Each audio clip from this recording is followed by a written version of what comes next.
Life history of Oba Senator Rasheed Ladoja, the new Olubadan of Ibadan.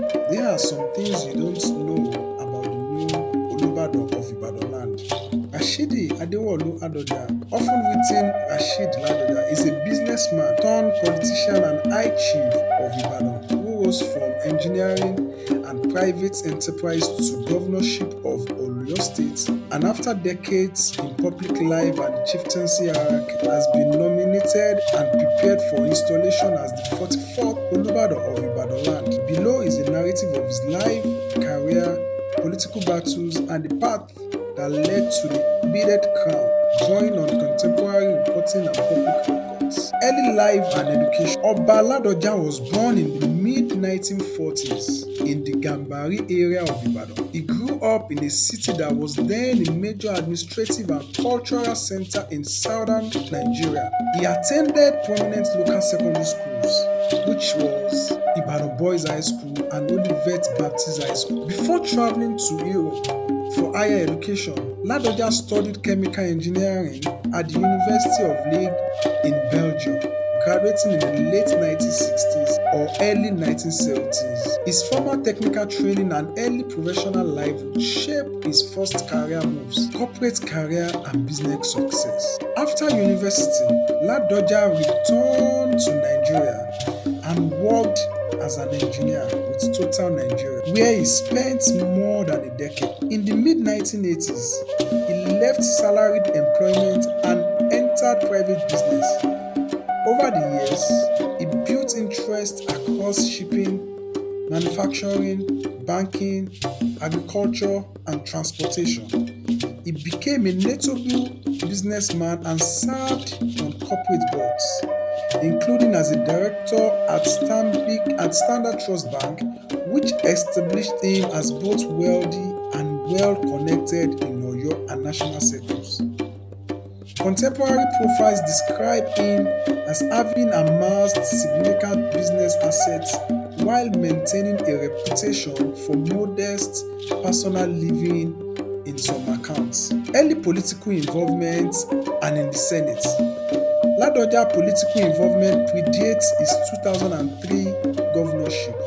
He was part of the political ferment of the late 1980s and 1990s that produced many of Nigeria's modern democratic actors. Notably, he served in elected or appointed political roles during Nigeria's turbulent Third Republic and the return to democratic role, establishing networks that later helped him win higher office.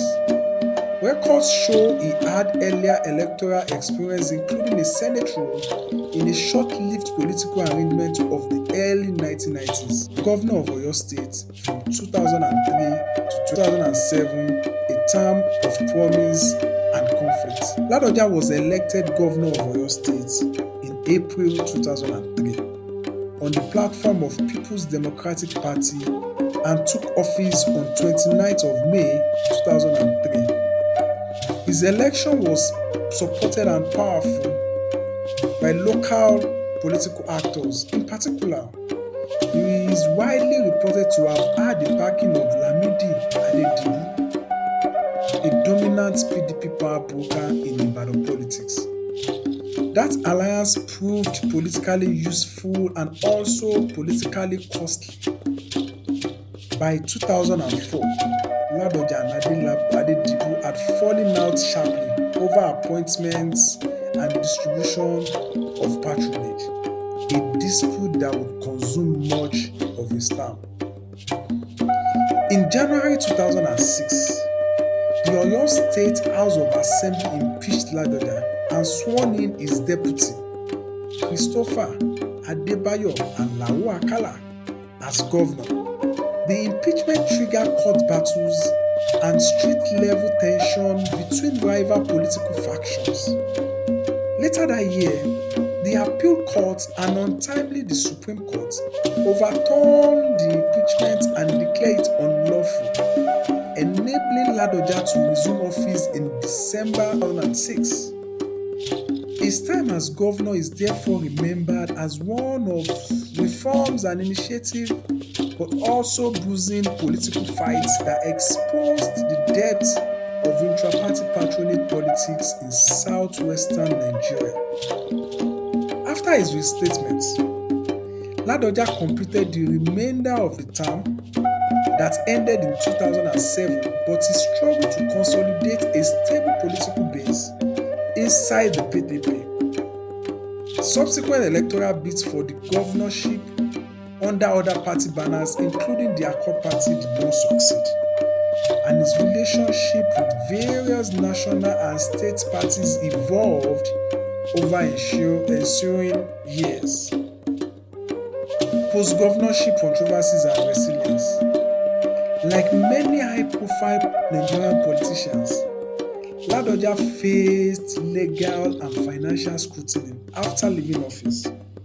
There were investigations and allegations relating to the sale of government assets and other governance issues that attracted media attention and at times court action.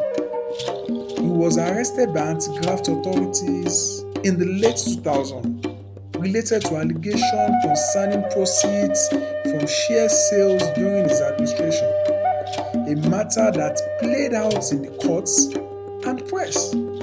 Despite those controversies, he retained deep social and political roots in Ibadan and following among certain constituencies. Now let's fast forward to the chieftaincy era, chieftaincy life, the Olubadan line, and the ascent within Ibadan's hierarchy.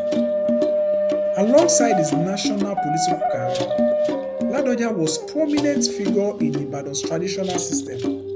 Ibadan chieftaincy system is unusual, as we all know. It uses a hierarchical ladder with two lines, which is the civil and the military lines, through which we should call the Balogun, and the other line, through which chiefs patiently rise to occupy the stool of Olubadan. Ladoja held the high traditional title of Otun Olubadan, the most senior position in the civil line, and was therefore by custom and practice first in line when the Olubadan stool became vacant. Over many years, he performed ceremonial and anniversary duties, acted as a bridge between modern governance and traditional institutions, and cemented his standing among Ibadan chiefs. That patience, ladder-like succession meant that when the previous Olubadan passed, Ladoja was the natural successor. His elevation reflected decades of service within the Council of Service Chiefs, plus the unique Ibadan norms that diminish dynastic disputes by making the throne effectively a prize for longevity and seniority in the chieftaincy ladder. Journalists and analysts describe his nomination as the culmination of a long, resilient march from politics to royalty. The nomination and preparation for coronation. In 2025, following the death of his predecessor after formal processes among the Olubadan Council and the approval of state authorities, Ladoja was nominated and approved to become the 44th Olubadan of Ibadan. State leaders, university delegations, former politicians, and many civic groups paid courtesy calls and offered felicitation as the coronation date and formalities were set. Governor Seyi Makinde and other political leaders were reported to have engaged in the traditional and statutory steps required to present the beaded crown and finalize the installation plans. The nomination drew both congratulations and comments, ordinary for a figure who had been a polarizing but prominent public actor for decades. Public roles and personality. Ladoja public image mixes the pragmatic traits of a businessman, the combative streak of a politician who can survive impeachment and return to office, and the ceremonial dignity expected of a high chief. profiles across newspaper and broadcast emphasis. His network building, including alliance with local power brokers and his capacity to transition between the worlds of commerce, politics, and tradition. He is frequently described as a man who values Ibadan customs and sees the Olubadan role as a service to his city and culture. At the same time, his past political conflicts remain part of public recollection, making him a figure of complex legacy rather than an uncomplicated national hero. Looking forward, as Olubadan, Ladoja will be expected to provide moral leadership, mediate communal disputes, and promote Ibadan interests nationally. Observers will watch whether he uses his political experience to strengthen institutions, attract development projects, or guide Ibadan Traditional Council through modern challenges, from urban governance to cultural preservation. Critics will also observe how he balances the ceremonial impartiality required of a monarch with his long history as a partisan political actor. The true measure of his legacy will hinge on whether he can translate his networks and experience into enduring benefits for Ibadan rather than partisan advantage for any single faction. Thank you for listening.